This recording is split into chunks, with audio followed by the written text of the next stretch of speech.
siempre está cuando lo convocamos, es Sergio Abrevaya, que es presidente del GEN a nivel nacional, el partido que además integra a Margarita Stolbizer. Siempre es un placer recibirlo, y un día especial porque son integrantes de Juntos por el Cambio desde hace muchos años. También en la ciudad de Buenos Aires integran un espacio casi similar, y me parece que son días de reflexión.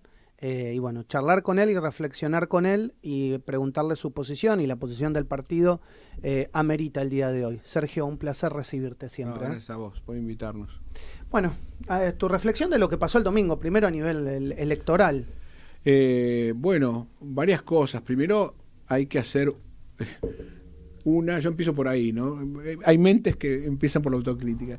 Yo creo que primero tenemos que hacer una autocrítica Juntos por el Cambio, porque hace un año era el presidente puesto, ¿no? El que dirimía la primaria era el presidente. Exacto. Era así, aceptado por el peronismo, hablabas con el peronismo, van a presidir ustedes.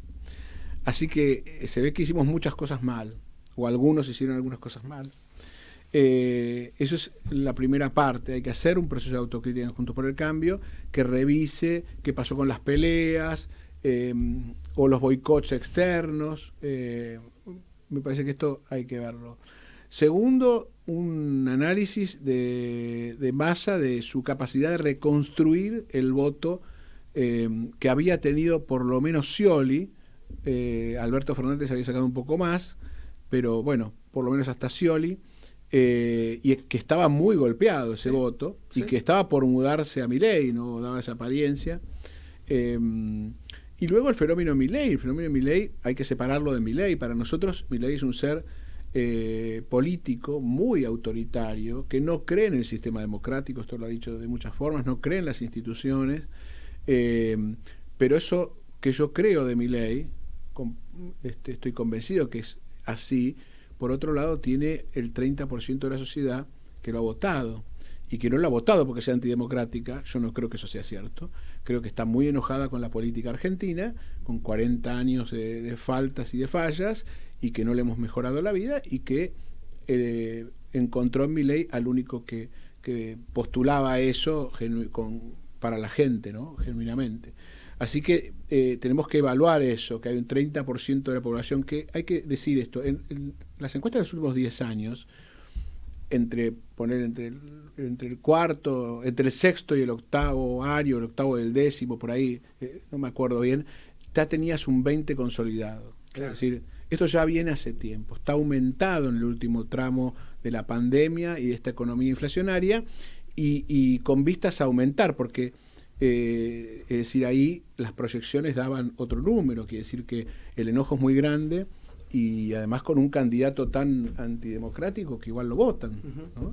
Quiere decir que el enojo es muy profundo. No, y fíjate que también Sergio Massa saca un resultado, como bien vos decís, parecido al de Scioli, pero con un 150% de inflación.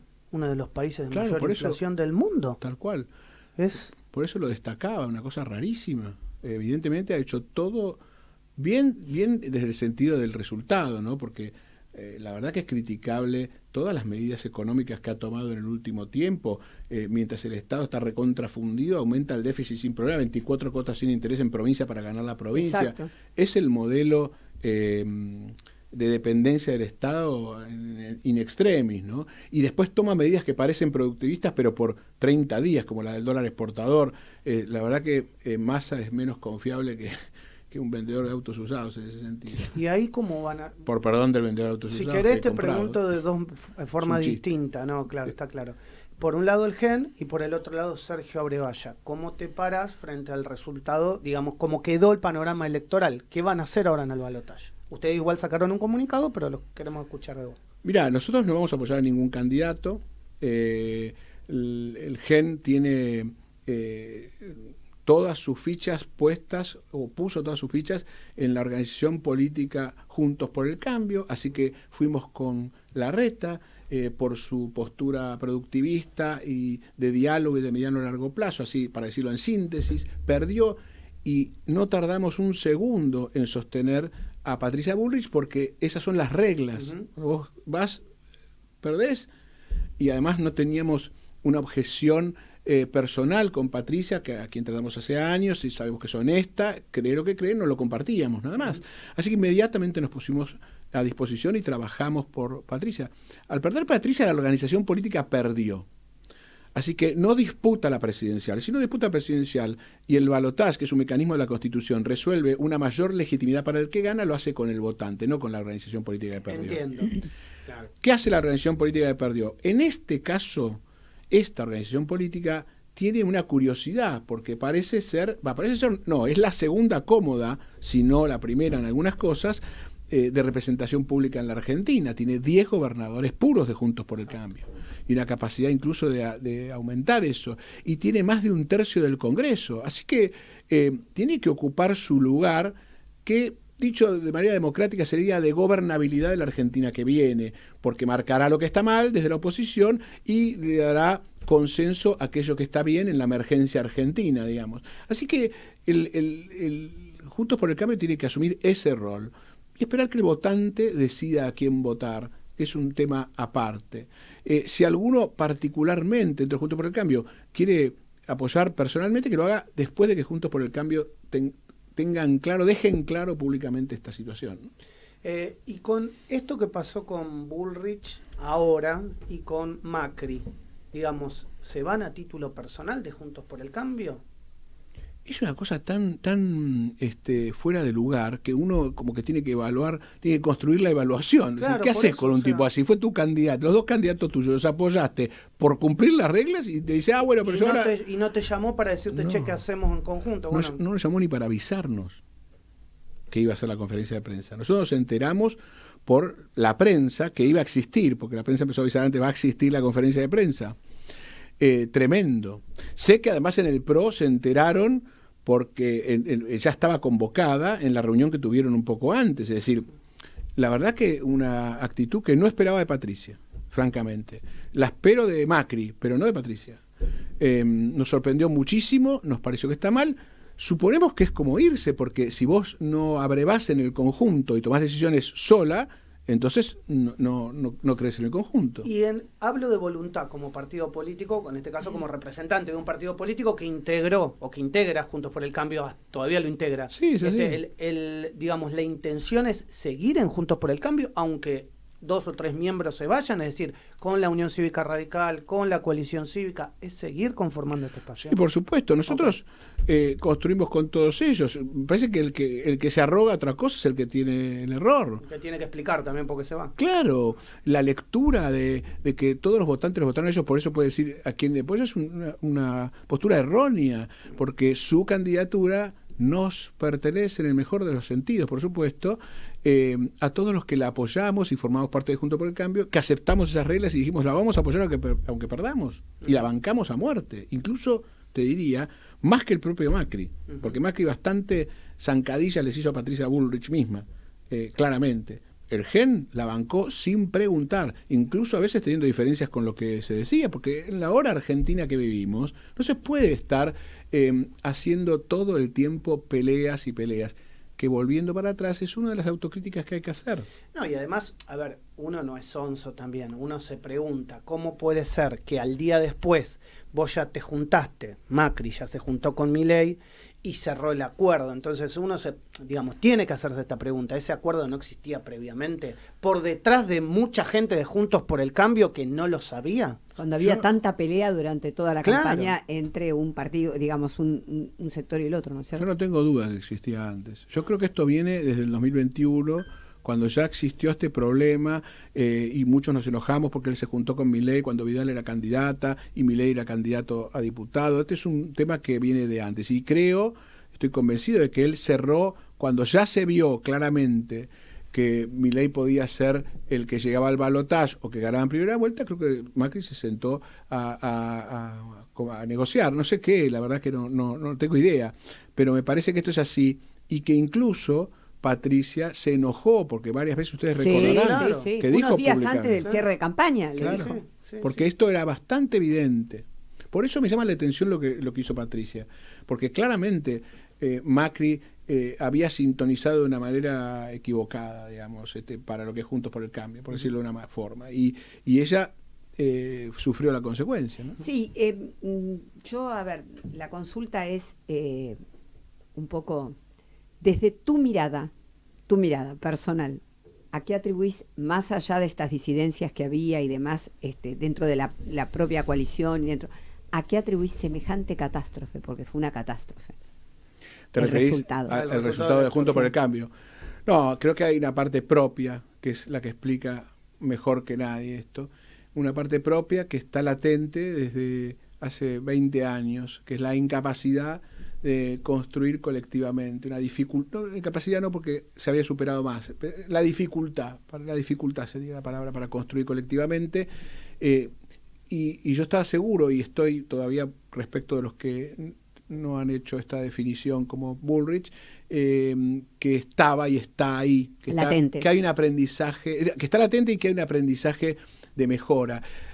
Los ejemplos más difíciles para mí, en el sentido de lo que te angustia, ¿no?, fueron cuando, por ejemplo, fuimos todos separados en el 2011, tenías de candidata a Ricardo Alfonsín, a Wiener, a Lidita Carrió y a Pino Solanas, una locura. Sí. Por lo cual, Cristina, en el éxito para el éxito, ganó todavía más votos de los que venía de perder en el 2009, y haber recuperado un poco tras la muerte de Néstor, pero lo otro se lo aportó la división enfrente. Y lo mismo ocurrió con UNEN, no sé si se acuerdan la partición de UNEN, claro, que fue terrible, ¿no? Que termina ganando Macri, pero que se parte brutalmente. Lo increíble es que no se haya podido tomar esa experiencia, porque la realidad es que arrancaron, antes de las PASO arrancaron ya mal, incluso dicho por Horacio Rodríguez Larreta, claro, que no pudo reponerse de la catástrofe, él mismo lo dijo. Sí, por supuesto.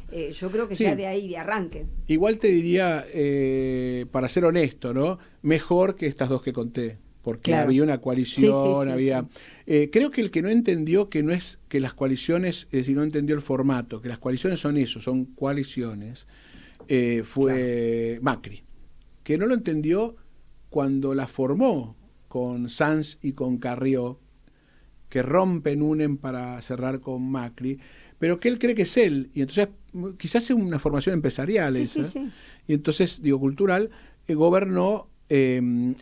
y además ahí te hago una incisión.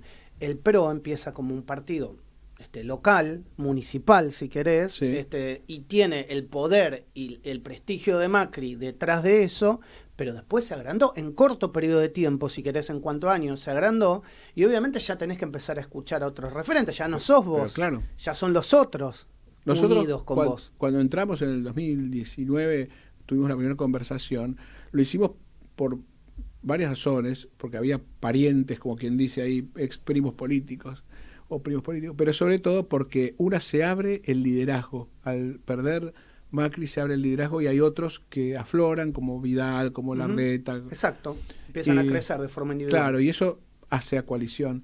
Y la segunda cuestión, pues nosotros éramos refractarios al unicato.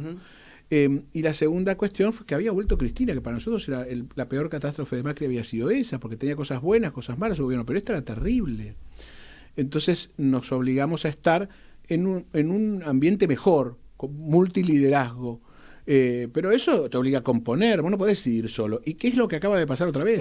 Eso te iba a decir, es lo que acaba de pasar, o sea, encontrarse otra vez con esta situación y salir a liderar solo. Macri cree que el radicalismo, que nosotros ni hablar, por supuesto, y la coalición cívica en el sentido positivo, es decir, si fuese algo positivo para él, cree que son molestos.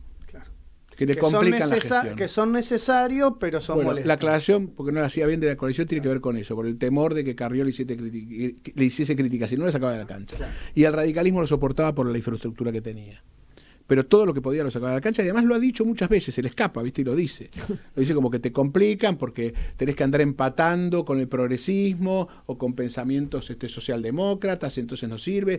Y no entiende que una coalición es eso, es decir, que si fuese solo su pensamiento, que se lo voy a respetar, no llegaba, ni llegaría.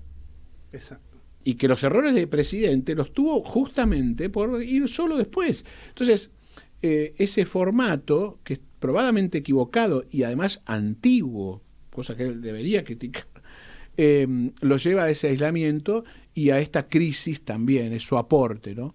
El aporte del resto es haberse peleado. Que para la gente, esto lo quiero decir, cuando vos te peleás frente a la gente, no es que, mirá, se están peleando, no me gustan las cosas negativas. Porque a veces se ve que es así. No, el tema es mucho más profundo. Para la gente, cuando se pelean los políticos, se pelean por sus cosas los políticos y no se están ocupando de la gente. Por eso cae mal la pelea entre los políticos. Me quedan 3 minutos, así que lucho por tu poder de síntesis. ¿Y esta pelea se traslada a la ciudad con Jorge Macri a la cabeza o no? Yo espero que no. Jorge Macri ha sido en la campaña integrador de las fuerzas. Teníamos reunión semanal para considerar las cosas, fue otro formato y declaró que no. Espero que continúe con la declaración de los gobernadores de solo no apoyamos a ningún candidato y nos integre a todos, por lo menos desde lo político, ¿no? Uh-huh.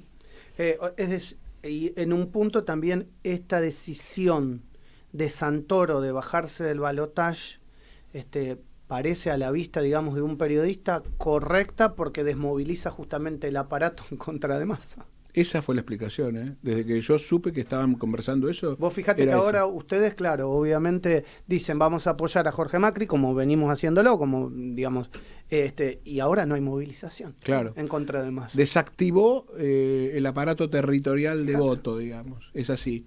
Y esa boleta, al no tener otra, aunque fuesen separadas, podía tener correlato directo con Milei porque la otra tenía correlato directo con Massa. Así que inteligentemente lo bajaron. Porque dice, igual vamos a decir una cosa, 49,60. No, sí, está Hay claro. un solo caso que se repite, que fue igual, que ustedes recordarán, que es Ibarra, que sacó 49,60 o 20, me acuerdo, y renunció Cavallo porque, o sea...